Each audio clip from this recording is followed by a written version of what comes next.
వాళ్ళది తీసేయండి అని. మనమే పెట్టాలి మన ఇంటి నుంచి, లేకపోతే పక్కన వాళ్ళు ఎవరైనా పెట్టాలి, లేదా ఆ ఏరియా బూత్ కమిటీ లీడర్లు పెట్టాలి. పెట్టే పరిస్థితులు లేవు.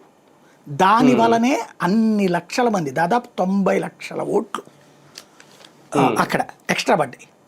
ఏది చచ్చిపోయిన వాళ్ళు 65 లక్షలు, అందులో చచ్చిపోయిన వాళ్ళు కానీ మారినటువంటి వాళ్ళు.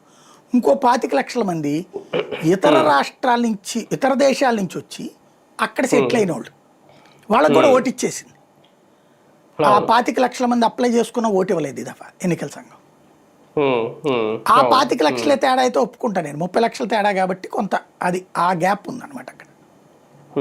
దాదాపు 15 ఏళ్ల కంచుకోటను అయితే బద్దలు కొట్టేశారు వెస్ట్ బెంగాల్లో.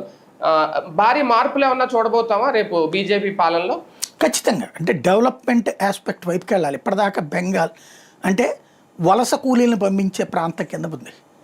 దేశ నలుమూలలకి మనుషులు వెళ్ళేటటువంటి ప్లేసెస్ ఉత్తరప్రదేశ్, బీహారు, బెంగాలు, ఇట్లాంటి పరిస్థితి. అక్కడ వాస్తవంగా మంచి స్కిల్డ్ లేబర్ ఉన్నారు. అక్కడ ఇండస్ట్రీస్ పెట్టచ్చు కదా. కమ్యూనిస్టులు నాశనం చేశారు. ఒకప్పుడు కాంగ్రెస్ టైంలో వాళ్ళే హైయెస్ట్ అక్కడ ఇండస్ట్రియలిస్టులు. కాంగ్రెస్ టైంలో పార్టీ వాళ్ళలో వాళ్ళు గ్రూపులై నాశనం చేశారు. అప్పుడు కమ్యూనిస్టులు నాయకత్వాలు వహించి ఎడగొట్టారు.